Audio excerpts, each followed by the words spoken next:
Mic check. 1, 2.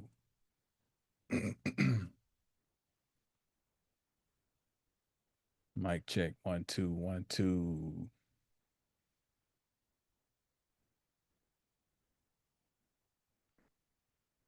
1, 2, 1, 2.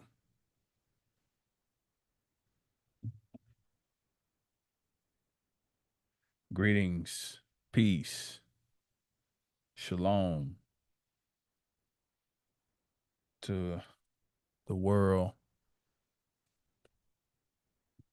whoever may be out there listening at the moment.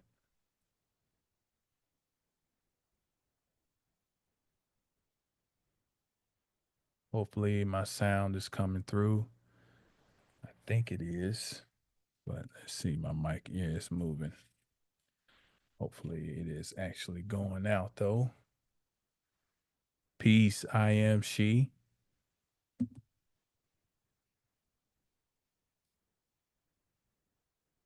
So, per usual, here's a little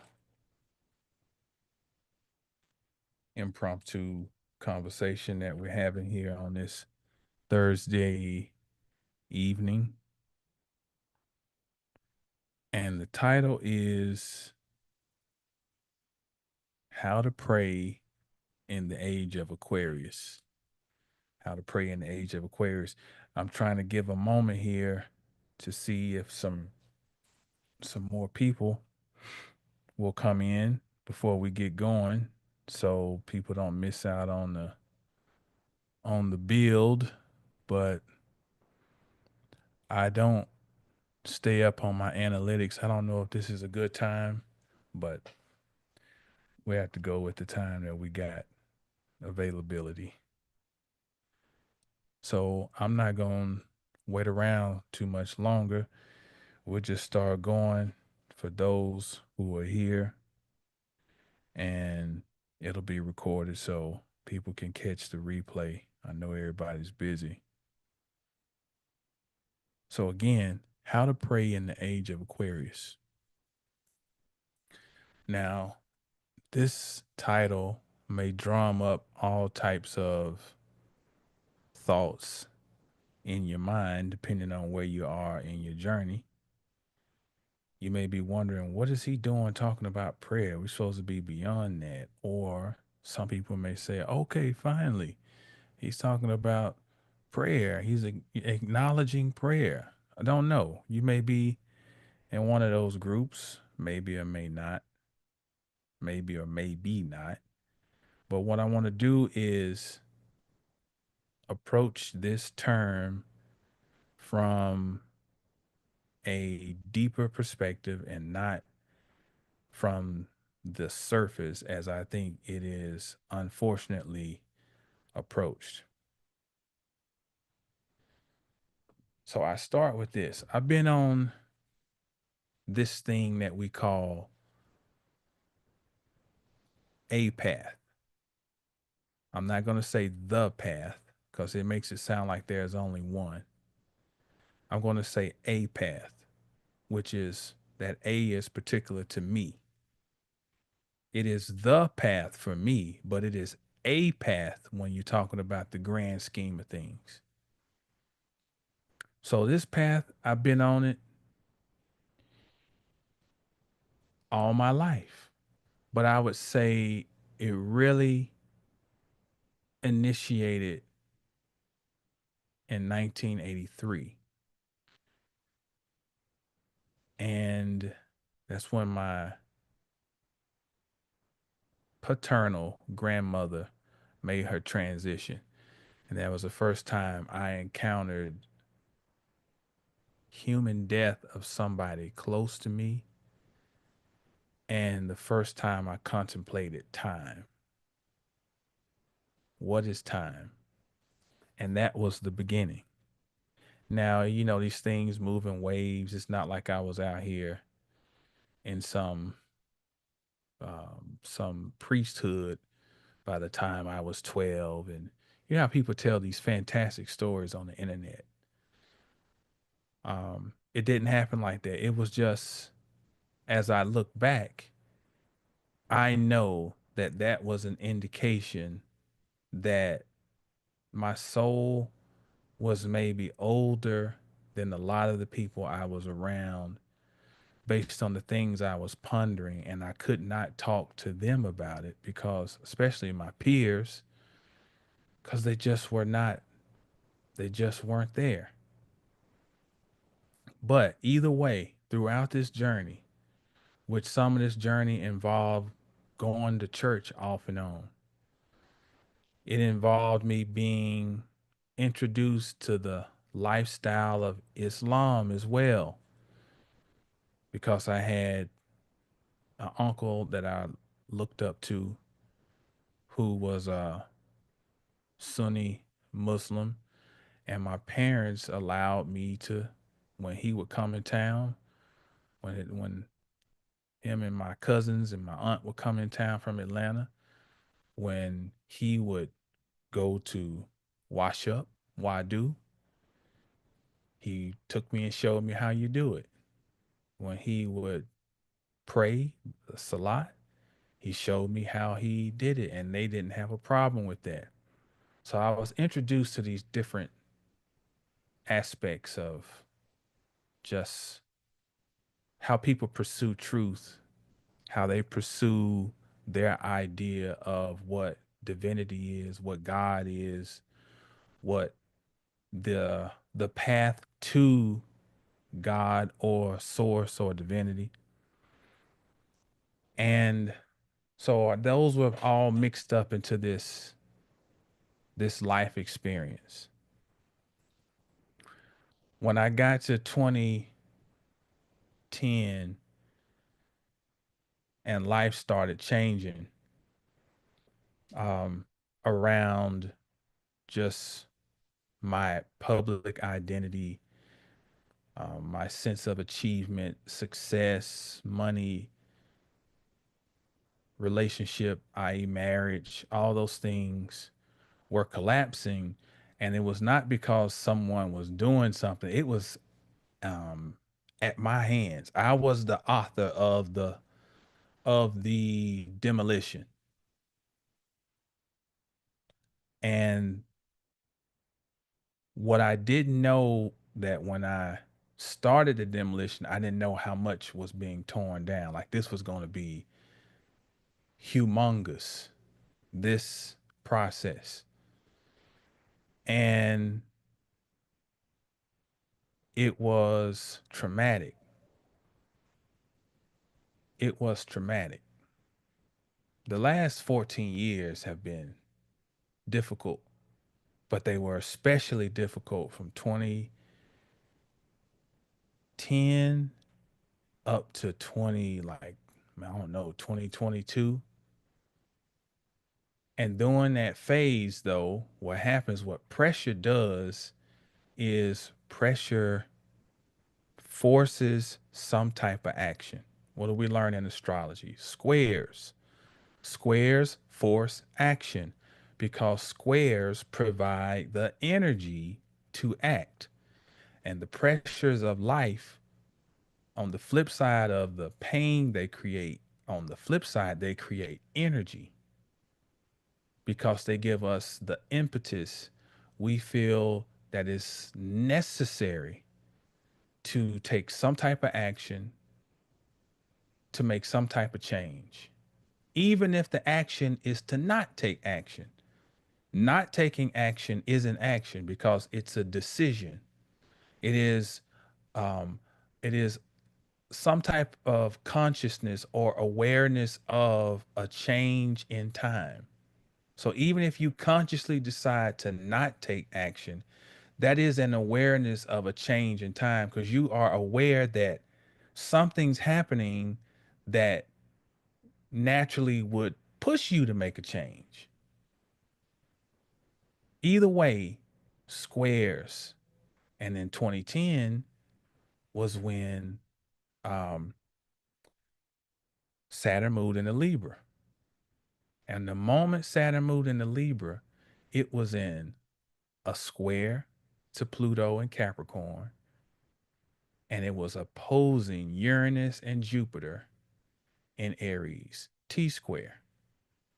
So I'm gonna do a separate video on this about the karma of now, because as Saturn moves into Aries, we're looking at the karma of relative to 2010 to now, 15 years. But in the midst of all of that, I started becoming hungry for knowledge beyond what I thought I knew at that time. Because I came from a home where knowledge was pushed and um, scholarship was something that was at the forefront. And I don't mean so much like in a school, but scholarship as I could go in my father's library and grab a book if I was curious about something. But this was different. This thing that happened in 2010 was like the sphere of Gabora on the tree of life. Because Gabora, which is associated with Mars, severs, it cuts. And so at that time, I was being cut from the knowledge that I had based on my father's, his acquisition of knowledge, where he had gotten to.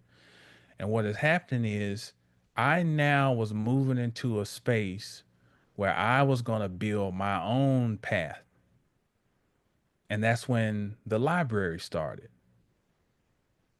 All this stuff back here, and I got books in the bedroom, I got books upstairs. Like this, there's not enough room really. But it all started back then in 2010, 2011. Peace, anointed hands. Peace, Shauna. Yeah, it's when it started.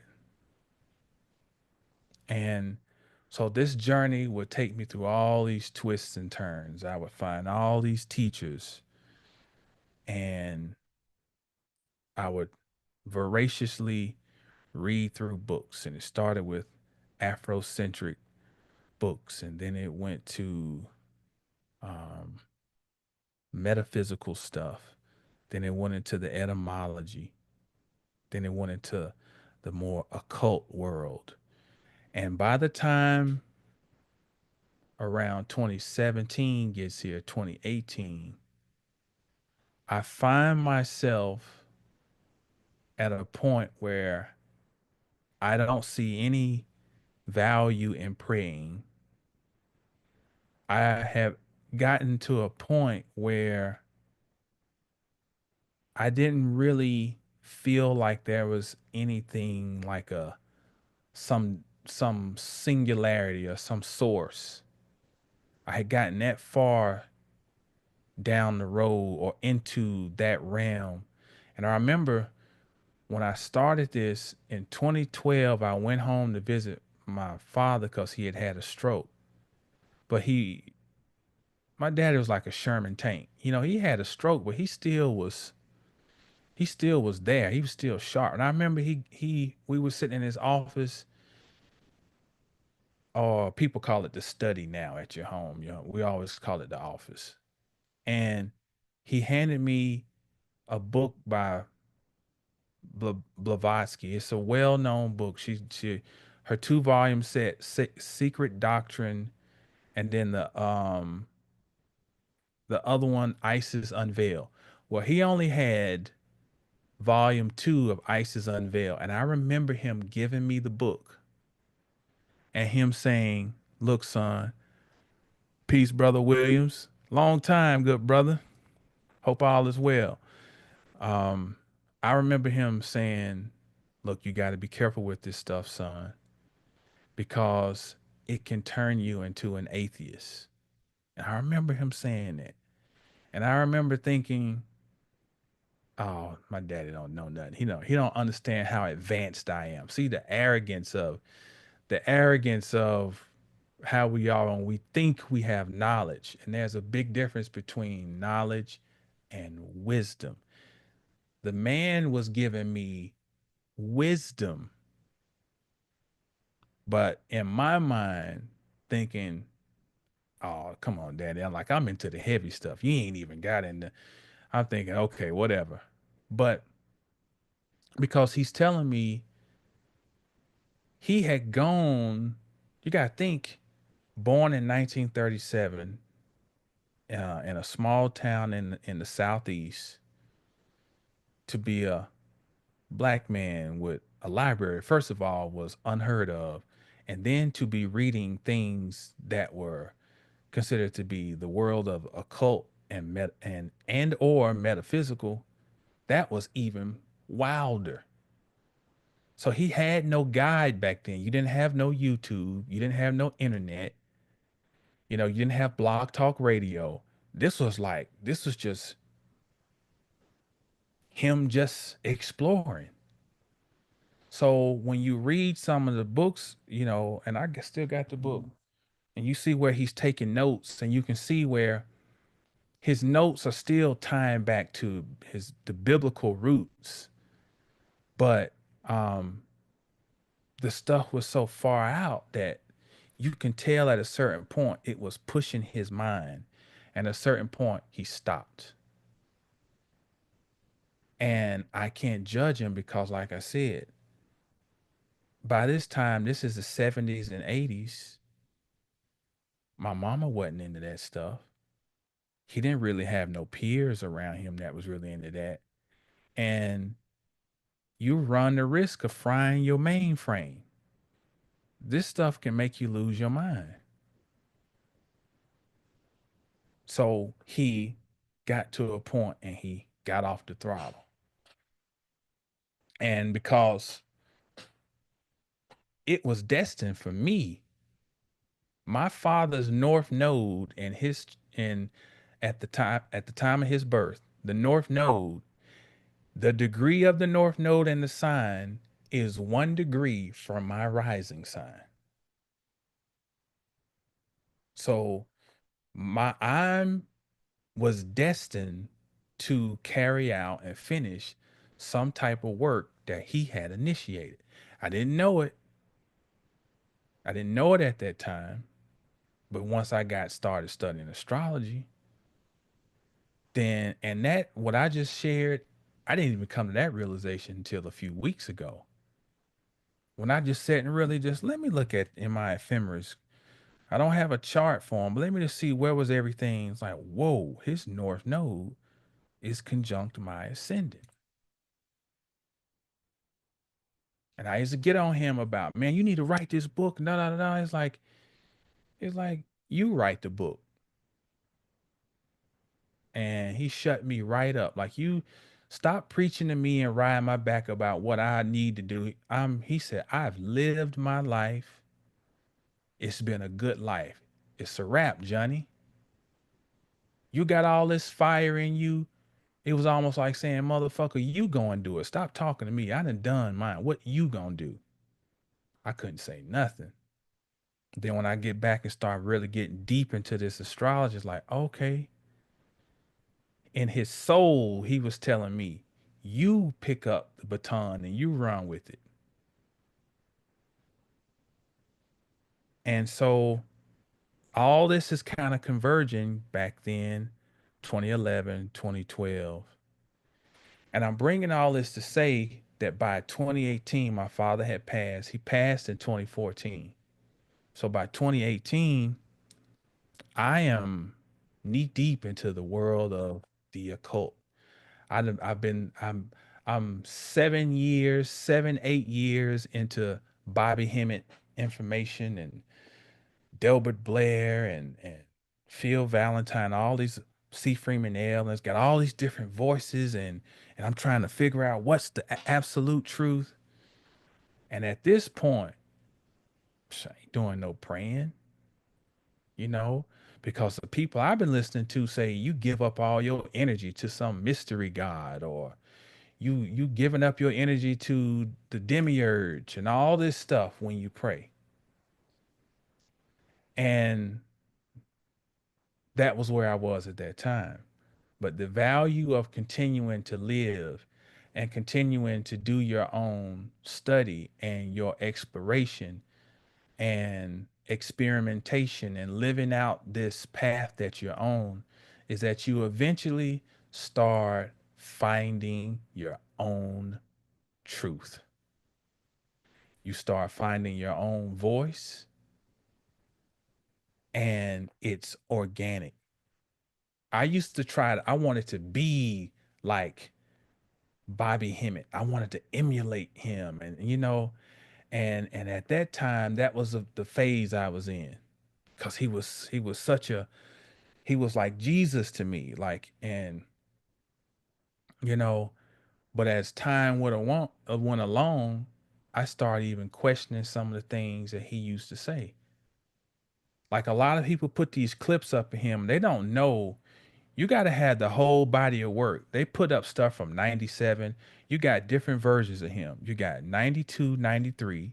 Then you got 94, 95 version when he starts to get a little fiery. Then 96, he starts cussing a lot. He starts really, he's exploring the dark side.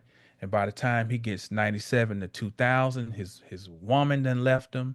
So now he's talking about sex magic, and you gotta see the whole we are from the second wave. That were the people who actually sat at his lectures. Then there was the second wave who got the old DVDs. You would get the bootlegs. You get the bootlegs, and then all of a sudden they start putting his stuff on YouTube. And we were the generation where we would watch. Um, it would be dozens of 15-minute clips. Because back in the early days of YouTube, you can only put up stuff up to 15 minutes. And it would be just tons of these clips. And I used to spend 8 hours listening to his video a day. That was my job. I'd be doing stuff and have some type of headphone in, just listen, because his lectures be 6, 8, 9 hours. So that was my university while I was actually going back to school.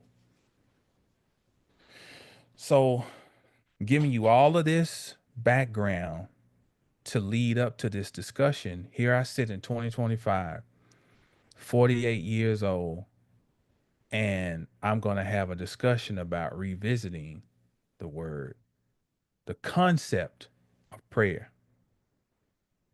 And I'm going to try to put this in um, peace, Nandi, peace, poetic heart. I'm going to try to put this into some type of context that is an Aquarian context or approach. So we first ask the question, what is prayer? What is prayer? So I like to deal with, as you all know by now, if you've been following what I do, you know I love to deal with etymology. So we're going to, per usual, we're going to delve into that with this discussion, and we're going to go to the whiteboard here, if it'll come up. And we're going to look at this term, this word prayer. And these notes I got are scattered, of course, because I don't have the time like I used to really organize my notes. So if I get to a point here and I'm kind of fumbling, then, you know, stick it out, because it's going to be, it all ends up coming together by the end and makes sense. Let's see. All right. So prayer.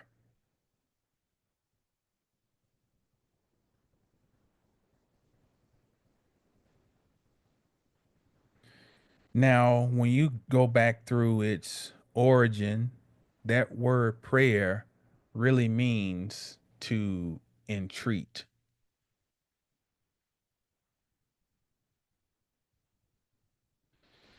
Now, then what does entreat mean?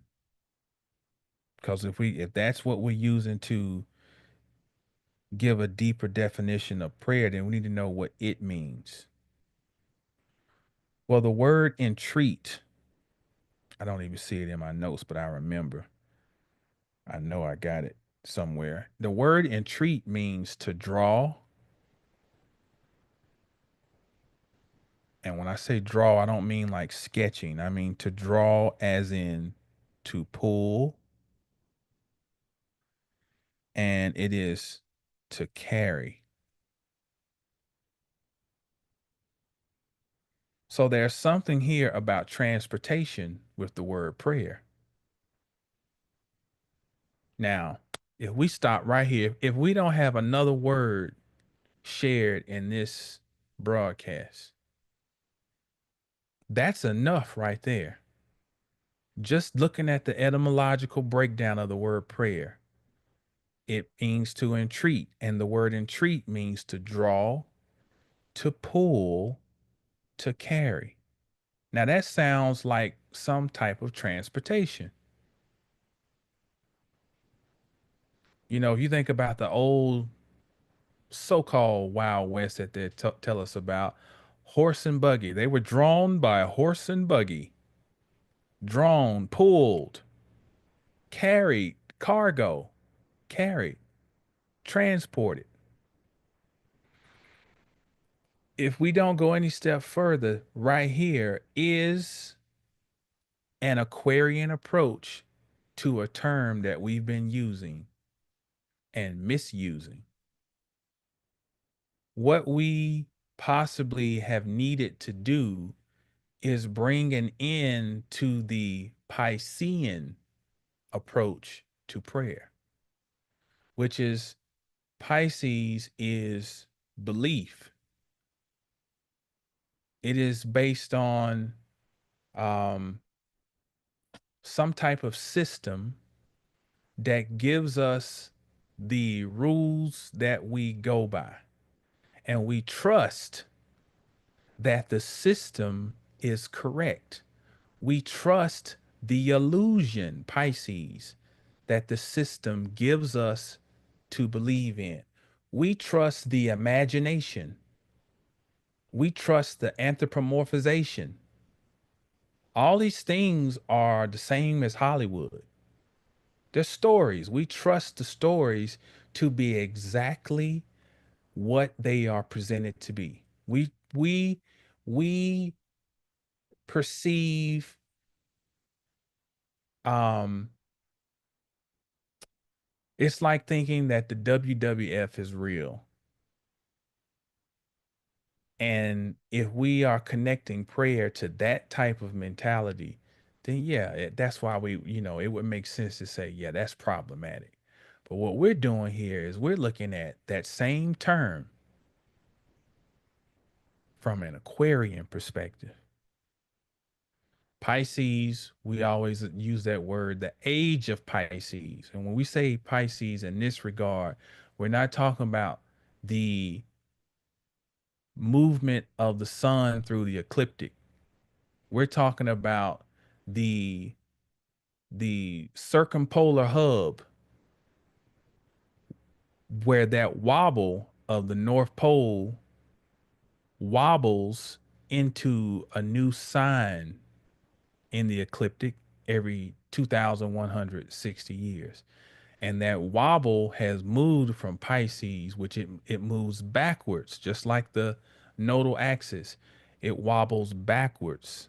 So we go from Pisces back to Aquarius. And so we're moving from people being able to create a Hollywood reality around beliefs and how those beliefs are exercised and imposed into our lives to knowledge. Because if we use this word, we gather that it represents transportation. We also gather that it represents magnetization.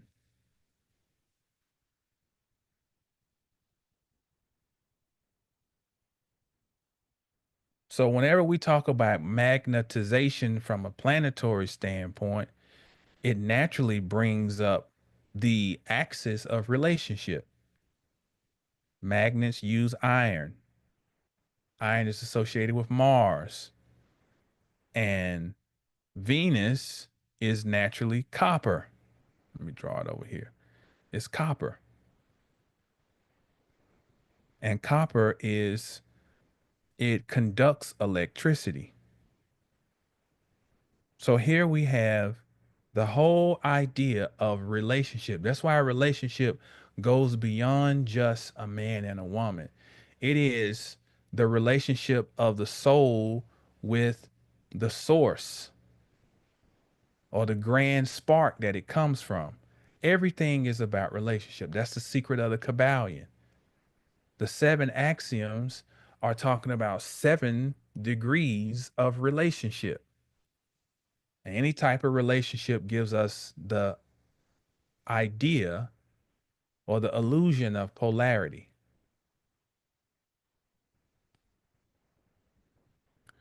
So when we talk about prayer, entreating, it's drawing, pulling, carrying, transporting, it's magnetization. So now this puts it in a whole different frame of mind. So then we go back with this base question. Does prayer work? It absolutely does. Prayer does work. But prayer cannot work the way it used to work any longer because the energy associated with it in that period has burned up. Prayer worked through belief at a time because there was a certain innocence and ignorance, and the sincerity, although there was ignorance, the sincerity behind the ignorance was the catalyst to run the magnet. So the people were not necessarily responsible for knowing how it works, the mechanisms, because it was based on belief. And so every now and then you might get lucky. But now, as knowledge increases, responsibility increases and shifts. It doesn't work based on blind belief anymore and anthropomorphizing an energy and then believing that that anthropomorphization is real. It won't work anymore because collectively there's too much knowledge now. But that still does not say that the institution of prayer does not work. It is the utilization relative to the knowledge that we are now equipped with. That is what must change. You are drawing something to you. You are pulling something. You are magnetizing something. And then what is the big hoopla? Well, it's not as big as it used to be, but manifestation. It became so much to where I don't even want to use the word anymore. Because it's what we do. We do things in excess.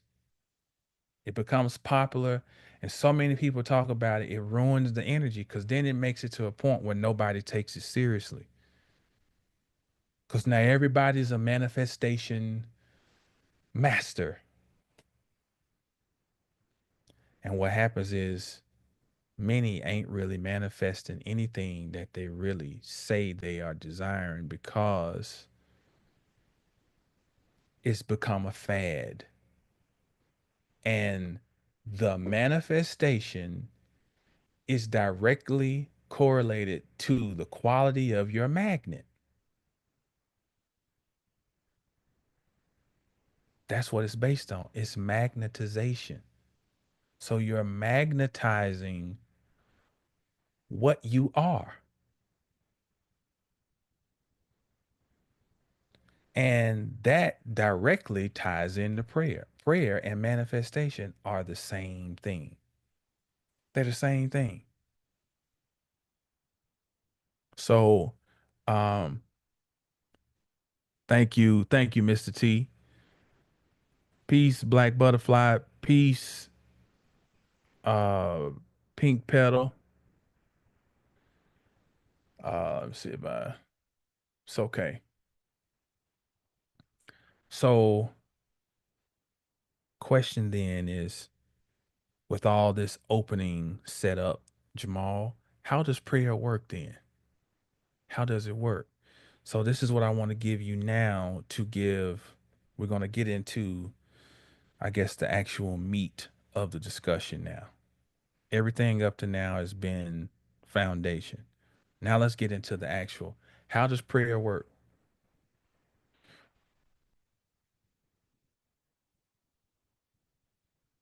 Well, first we must understand that everything in this reality is based on grids.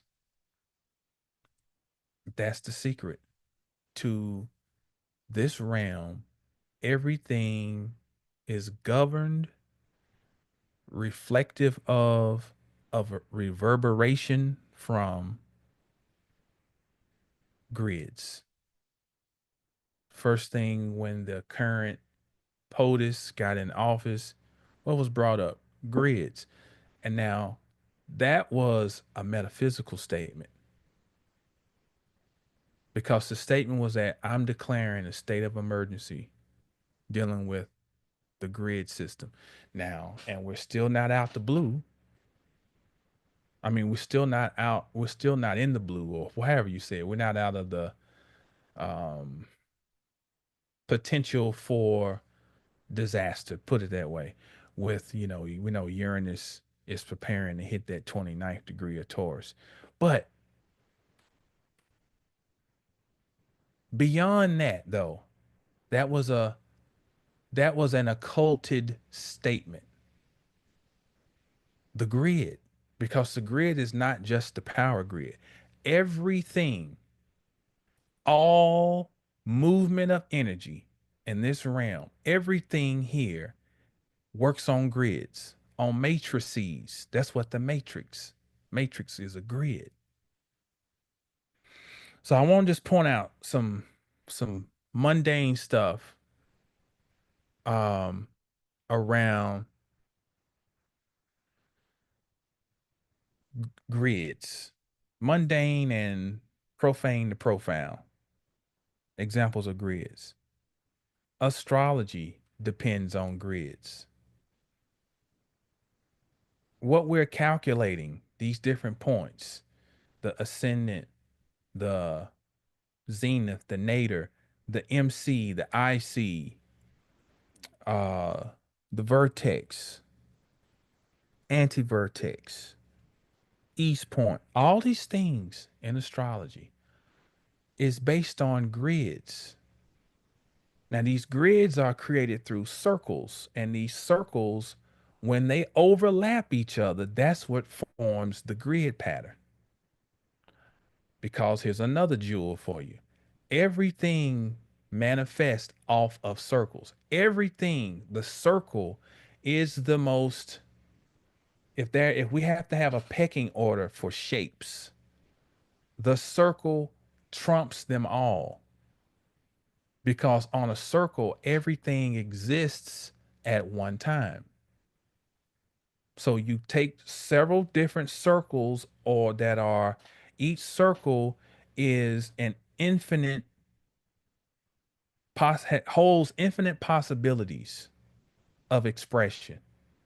So you take the infinite expression, one circle combined with the infinite expression of another with several others, and what they form are grids. That's how we get your ascendant.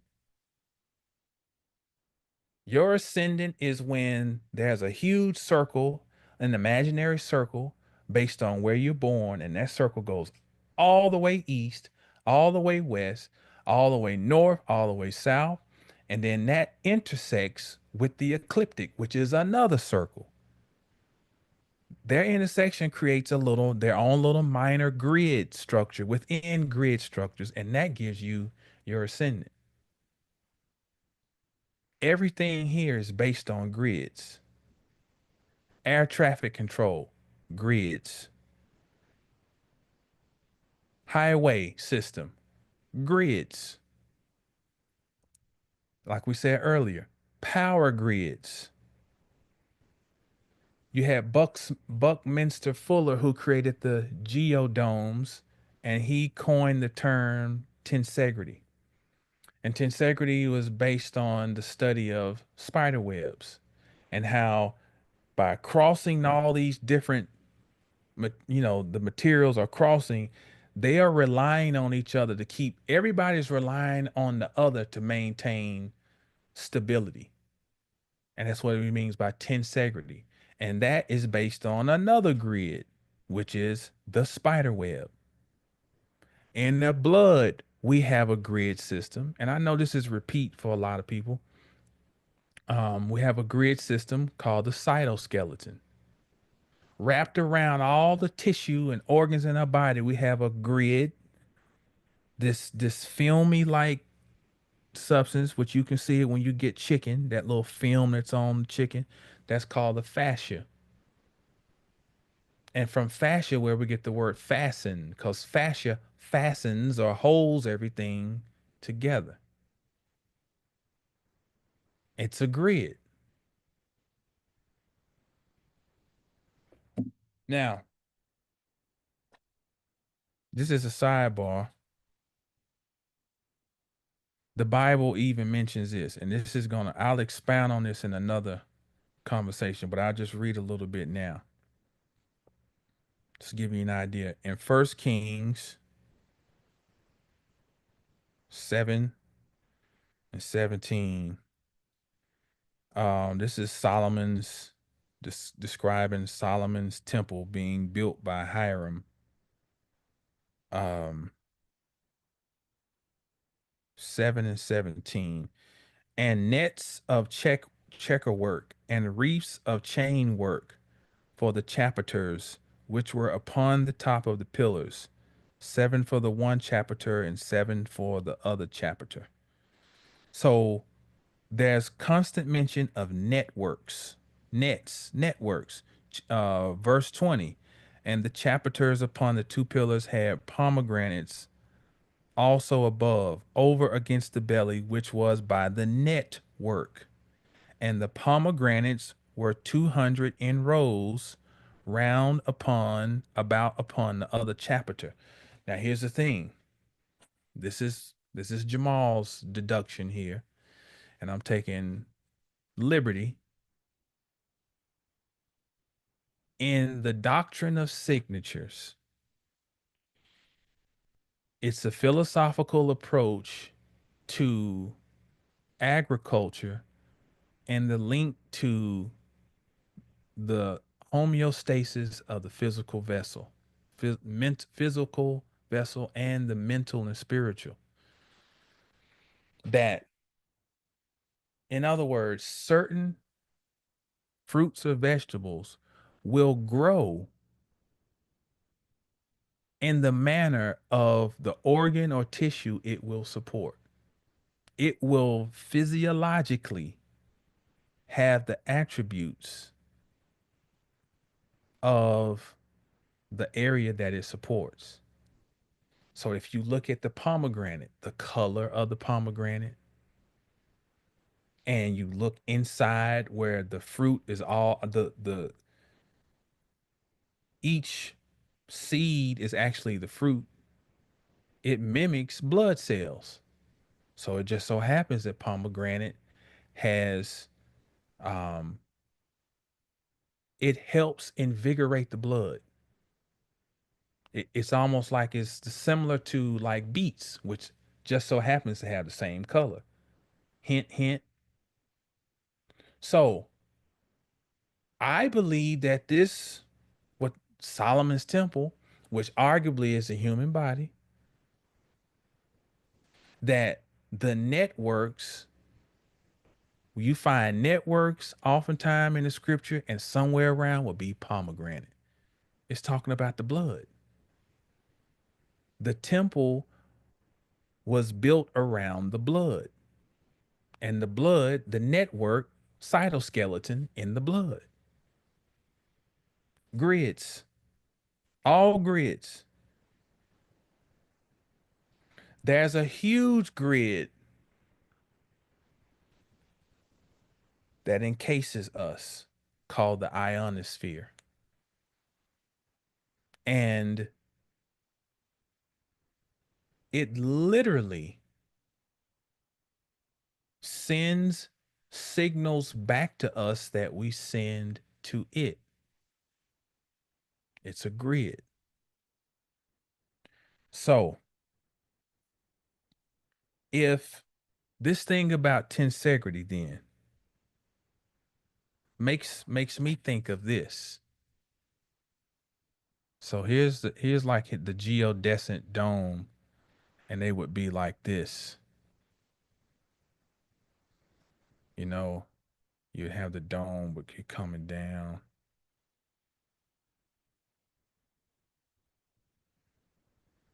right?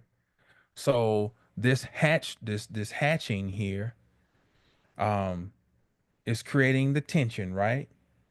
But it also makes me think of strings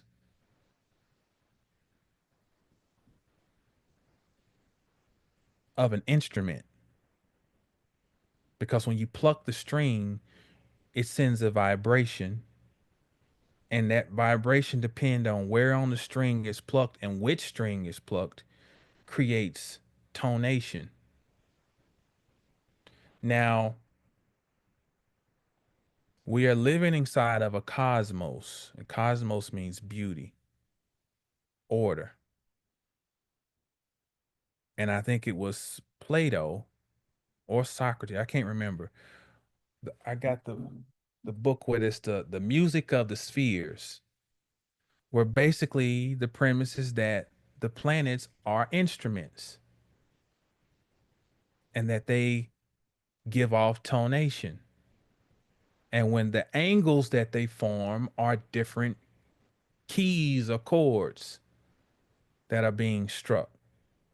And we're living out the musical composition of the heavens. Each one of us is actually a musical composition. Your chart is a sheet of music.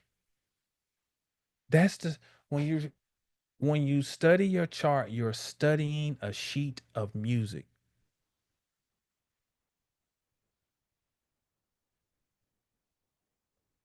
which would then suggest then that if we have a ionosphere that is a group of strings, that as we speak and make incantations and manifestos or whatever, that we are sending a message that we are looking to have reverberated. You know, when you're in the studio recording, you tell your engineer, I want a little more reverb right there. So reverb, short for reverberation. And that basically that root verb turn to sew together. Sew together. Look at this. This looks like something sewn together. And then this leads us into um, the fact that the word verb also coincides with talking or words. Verb coincides with talking words. It also coincides with seeds. So if you have a network, fabric sewn together, strings that can play a note, then when you speak to that instrument, it will play what you are telling it to play and send it back to you. That's manifestation. That's prayer. That is composing music. It's musical composition. This whole thing is music. Now, to show that this is not just some no big stretch here. I always go back to language. Language won't trick you. So again, the premise is that the drawing or pulling associated with prayer is likened to striking a key, playing a musical note which creates a certain vibration.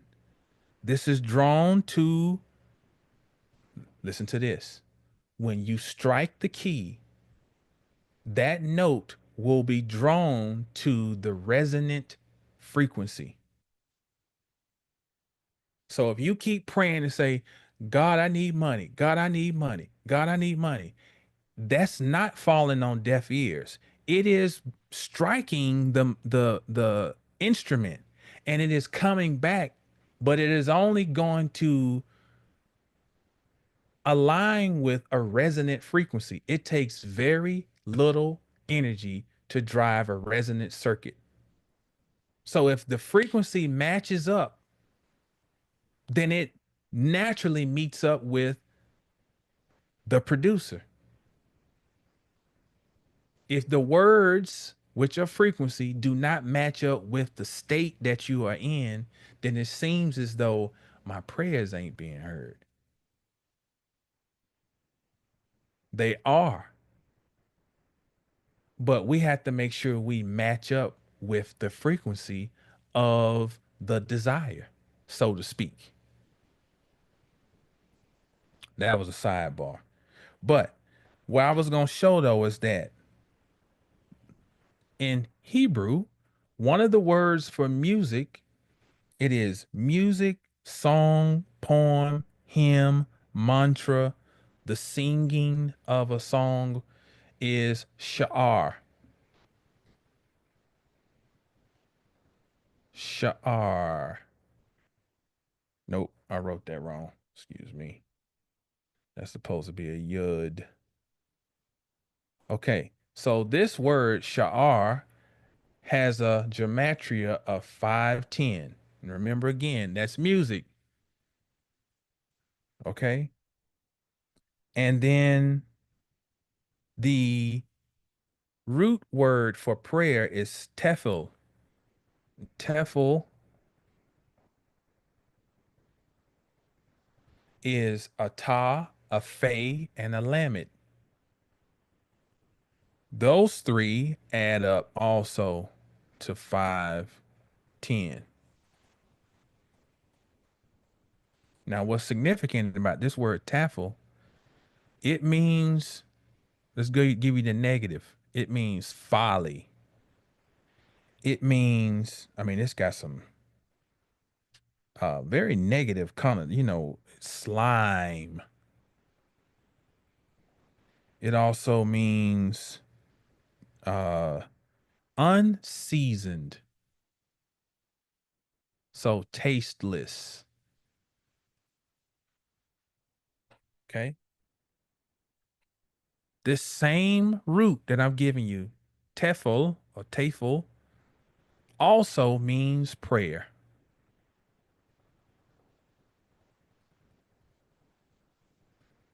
So one of the things about this magical language is it gives you the problem and the solution many times in the same word or the same gematria.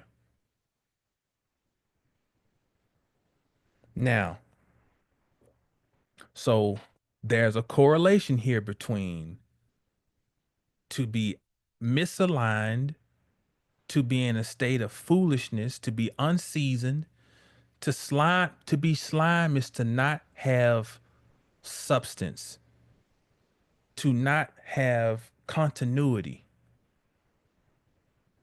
ill formed, but in the same word is the remedy, which prayer represents bringing something into order that has previously appeared to be out of order. And this is the power of music, which is the reverberation of consciousness. Now, this same thing here, sha'ar, which is tefel, can be reduced to 51. Now, if we reverse that, you reverse it, 51 reversed is what? 15. And then we have one of the words in the Hebrew tongue to describe divinity, Yah.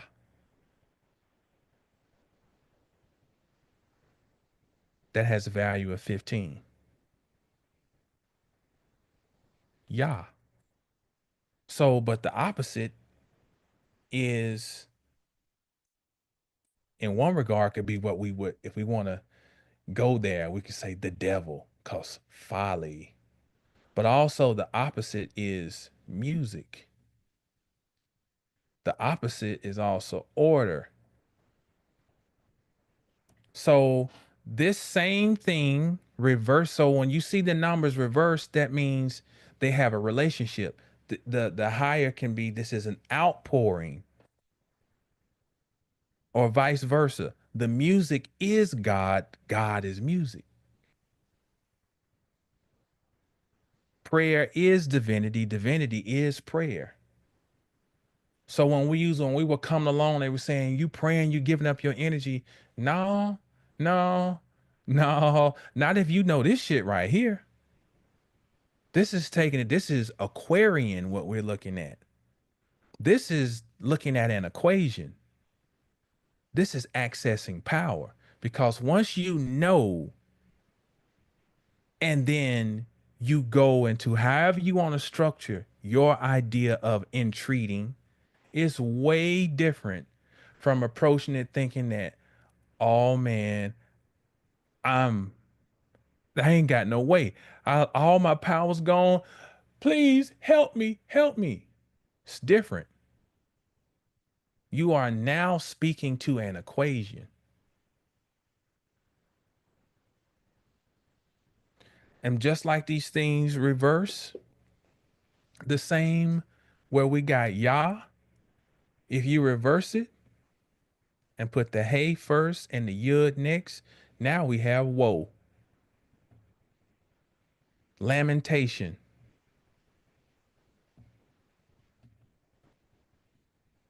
So once again, this language gives you problem and a solution all in one.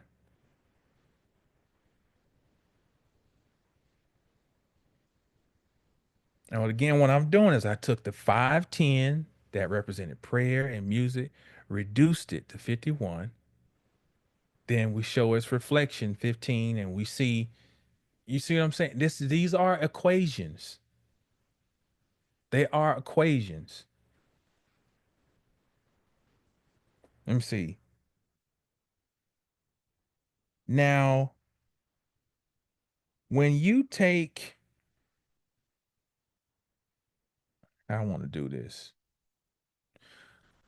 Let's do this. Let's go back to Yah. The more you keep digging in this stuff, the more it rewards you with things that you just you went nowhere there, you know? So when you take, like I always teach, each letter can be spelled out. So the yud, when you spell it out, it consists of a yud, a va, and a dalet. So the letter yud spelled all the way out has a value of 20. When you take the hey and you spell it out, and there's two different ways to spell it, but we'll go with this one. The hey spelled out, it has a value of 6.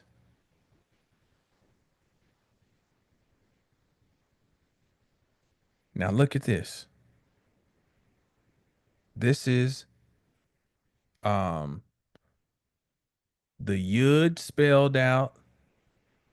This is the hey spelled out. And you put those together, they make Yah. When you spell those all the way out, though, they equal 26. And when you look at the formula, Yud, Hey, Va, Hey, that also adds up to 26. There are 206 bones in the feet, reduces to 26. Feet represent understanding. And this understanding is the reverse of Kether, which is the crown at the top of the tree of life. Damn it. Um, I remember how to spell Kether. It's yeah, it's a calf, which is 20. It's a ta, which is 400, so that's 420, and the last one is a resh, 620. So see how these things keep reflecting? So Kether, which is the top of the tree of life, is 620. That could be reduced to 62, which would be the reverse of 26. Yud He Vahe is the unfolding of Kether. And when you get to the bottom, Malkuth, the feet, we have understanding 206. All this stuff, all this stuff, everything is everything. The point of bringing this up is to what's the word I'm looking for? To further demonstrate that in this Aquarian approach to prayer, the more understanding we get, it allows us to come back to a center. Because here's the thing, you get to a point where you feel like you're just floating out here by yourself, and there is nothing. And um, then our ego, because we don't want to feel like we're going backwards in our spiritual walk, we don't want to acknowledge the fear that may come up, or the isolation, or the nothingness, when everything has been stripped away, because you've gone through every system and you found out that everything is bullshit, but then you're left with nothing to actually be weaponry or protection, because you stripped away everything. You've become a disbeliever in everything. What I'm trying to show here is a way to feel like, oh, wait a minute. Now I can piece together even my childhood. I can even bring that to all this that I have now, and I can merge these. And now I'm really cooking with some gas now. When I look at I've broken down the Hebrew mu, which has a value of 46, and 46 is the chromosomes, the number of chromosomes we have, and mu means to cry out. So now we don't have to be in our egotistical bag about when shit going crazy and I can't cry out because I be going back to being a Christian. No, no. We beyond, we beyond. This is why you study. You study because you will get out of repeating other people's rhetoric, and you will actually find your own way to actually use this shit. And I'm gonna tell you, you can tell when people are just repeating other people's shit. You can feel power. You get to a point you can feel when somebody really got some power, and you can tell when they're just regurgitating. Cause I remember me. Like, it's a difference when you actually get into this thing they call the work, which actually has no definition. But you'll know when you're doing the work when you're doing the work, because you'll know when you actually start to feel powerful, and it's not something in your imagination. You'll know. It's just something you will know. And when you actually find something for yourself, and you find your own truth, and you dig for yourself, stop going and asking a goddamn computer to give you answers. The computer is getting answers from you to wage war against you.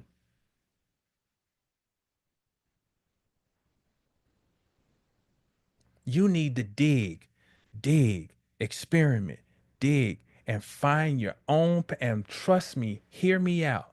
When you actually lock into your shit, you will know it.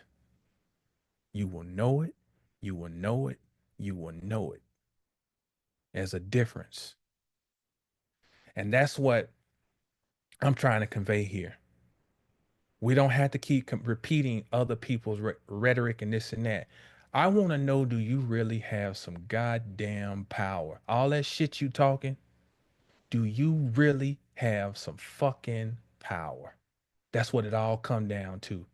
All the repeating shit you done heard, fuck all that shit. I don't give a damn about what nobody else say. I want to know for you personally, whatever you dealing with, are you rolling with some goddamn power?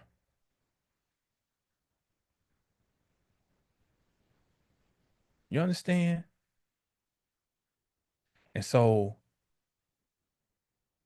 I had to get beyond my ego where just that word even, that's why I had to dig into it. That's why me and my man E, we've been talking about this for years about this, the power of etymology. Like when you really know, a lot of times we just saying shit. We don't really know what we saying. When you really start researching what you say, your words become more powerful because you like, yeah, now I ain't gotta fall asleep when I got back when I started trying back to pray again. I'd fall asleep. And I was like, man, because it ain't this, it wasn't, you understand? I tried to go back and do it in that framework of then. Now it is no, no, you create, Jamal, you create the new paradigm. And so it all lines in with being the magician. These are all tools. You got to learn how to use them. So when there's a heavy transit, like like Saturn just moved into Aries, yo, you need to create a prayer around the transit.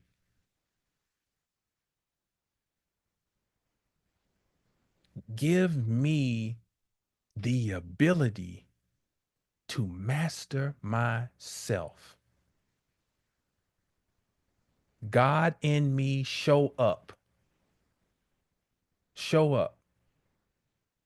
Master me as I master you. Because you're speaking to the transit.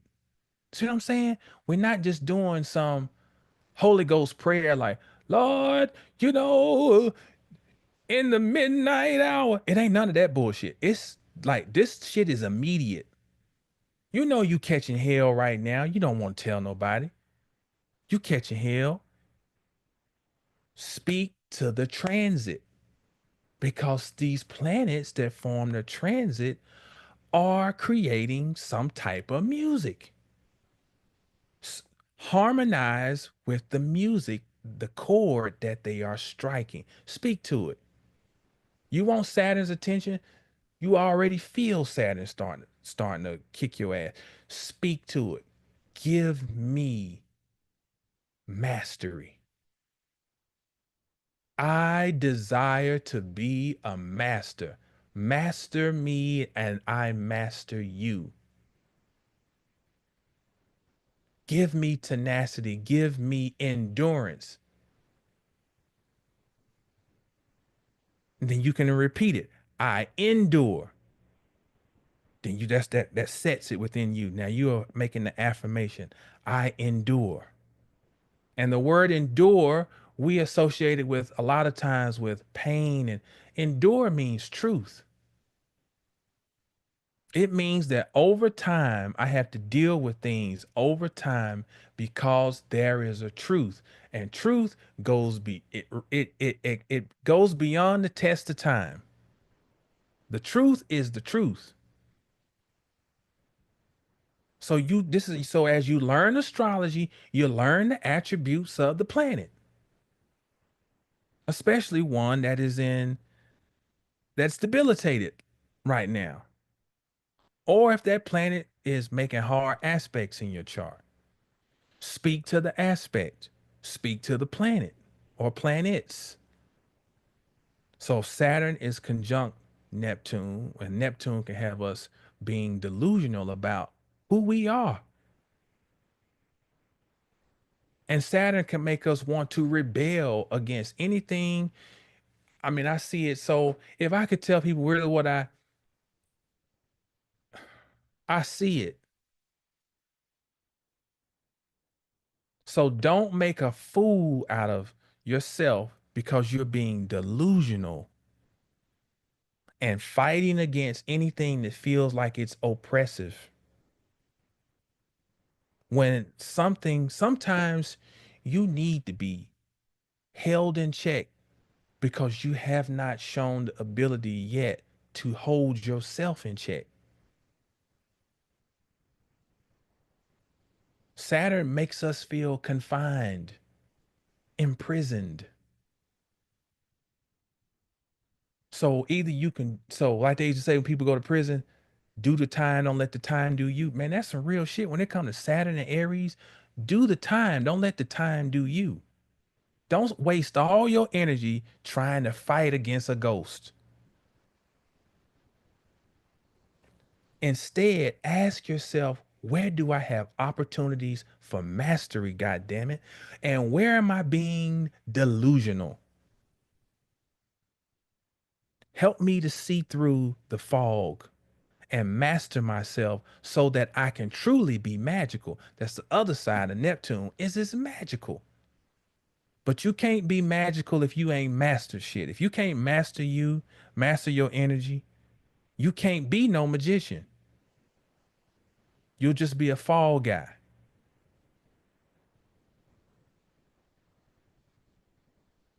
And this is the new Aquarian way of praying.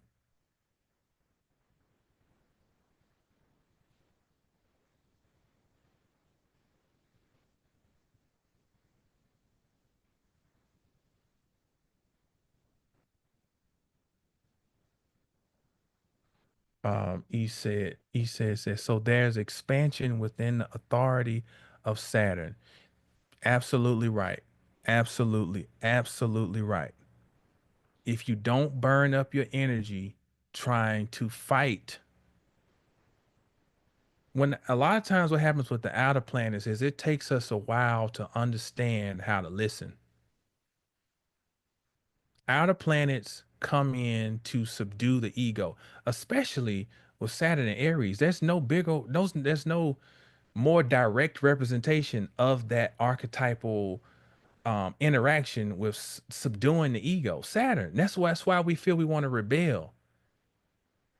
And so you got to make sure you're not burning up energy just because your ego is telling you that it's getting touched. Your ego getting touched. And so then it's like, nah, I'm going against that. And then what happens is it's like Saturn gonna win. The motherfucker gonna win. Cause what's gonna happen is you're gonna it's gonna create more and more of what you're trying to run from. Either you confine yourself and control your energy, or external forces will confine you and control you. That's the way it go. So Saturn then eventually rewards relative to the measure of discipline and endurance that we demonstrate. I'm a witness. It'll reward you. You know, um, right now, Saturn and Aries is in the point of opposition of to itself 15 years ago when it was in Libra. Don't you know, man, on TikTok, they got this like the algorithm is so diabolical. All of a sudden I got all this stuff showing up about some dude I never heard of, and these guys are going back and forth about relationships and protecting the black woman and this and what all this stuff is contrived. All all these thought pieces where some people on the internet are giving, you don't know what their life is like, talking about how your relationship and what we got to do and protect, and you don't know what their actual world is like. And then the people start buying into it, and what don't nobody realize is this is by design. This is Neptune and Aries is where it was when the Civil War. And everybody been looking for a race war to jump off, and they're not thinking, man, these people playing on another level. It's subtle. Everything's subtle. The war is on one level is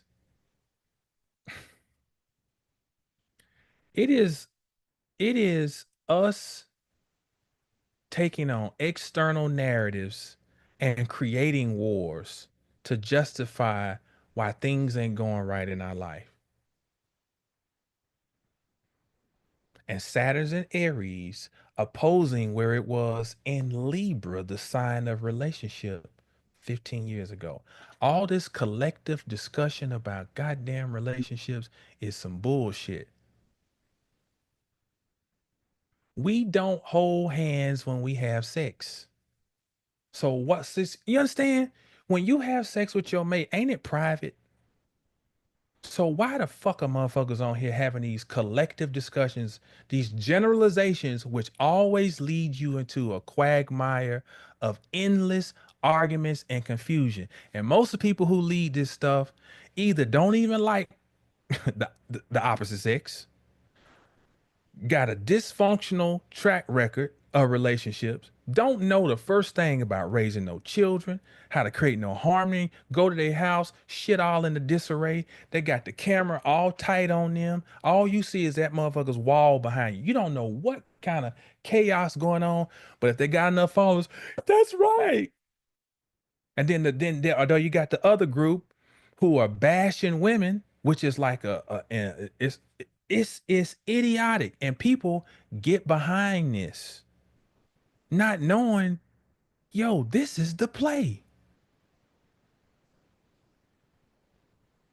This is being created